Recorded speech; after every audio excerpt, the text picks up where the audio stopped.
Привет, друзья! Вы на канале Океан-Механик. У нас уже наступила зима, и я думаю, что у вас уже, скорее всего, тоже, исключая, конечно, южные районы нашей большой страны. Так вот, сейчас с наступлением холодной погоды многие из вас стали обращать внимание, что ваши щетки начинают прыгать, обледеневать, скрипеть, стекло плохо чистится. Сегодня дам несколько советов, что нужно сделать, чтобы щетки не скрипели, не покрывались льдом, хорошо чистили лобовое стекло, и чтобы оно в большинство своем было чистое и вам было комфортно вести свой автомобиль. Поехали!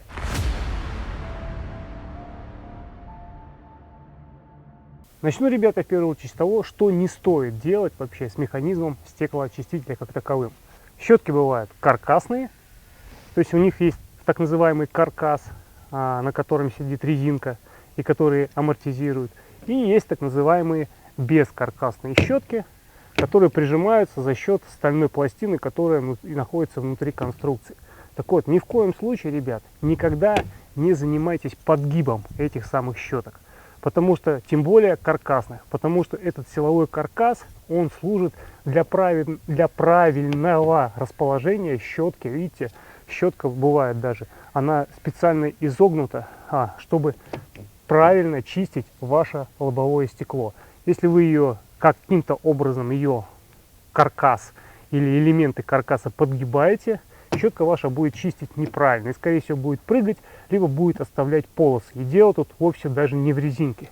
Второе, ни в коем случае не подгибайте поводок, потому что поводок рассчитан на определенную длину, и усилие прижима щетки к стеклу отвечает не поводок сам, а так называемая пружина, которая находится вот здесь вот, и она служит не для того, чтобы держать всю щетку в открытом состоянии, а для того, чтобы именно когда щетка прижимается к лобовому стеклу. Так вот, ослабление вот этой пружины и приводит к так называемому прыганию и рысканью щеток. Но это еще не самое главное.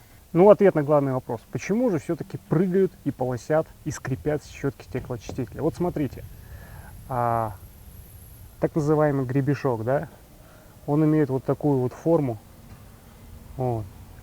И когда он вот туда-сюда ходит, вот этот момент плотного прилегания в первую очередь зависит от чистоты и, скажем так, равномерности износа вот этого вот гребешка. И во вторую, еще очень важную роль играет как таковое само стекло. Потому что стекло, оно с виду только такое ровное, оно тоже имеет свои поры, неровности. Если у вас стекло в различных сколах, то, естественно, вот именно от этих маленьких сколов, от всяких точечек и появляются вот такие вот полосы.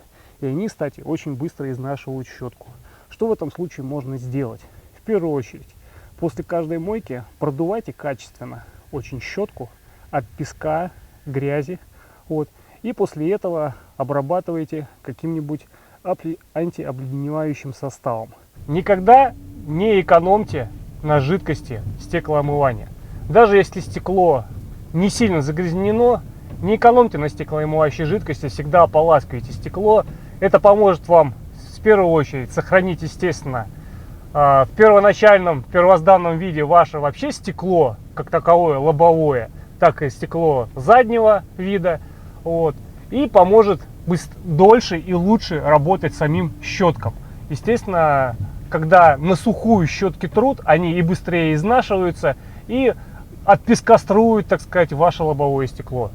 Сейчас, кстати, есть хорошие средства, которые входят в состав стеклоомывающей жидкости. Для владельцев автомобилей с большими лобовыми стеклами и с большой парусностью это особенно актуально. Например, такие как микроавтобусы, большие джипы типа крузаков, гелендвагенов, в которых, например, все это очень быстро отпескоструивается, а лобовое стекло, я вас уверяю, стоит сейчас, тем более, очень и очень недешево. Всегда промывайте после мойки механизм прилегания самого поводка и щетки стеклоочистителя к лобовому стеклу.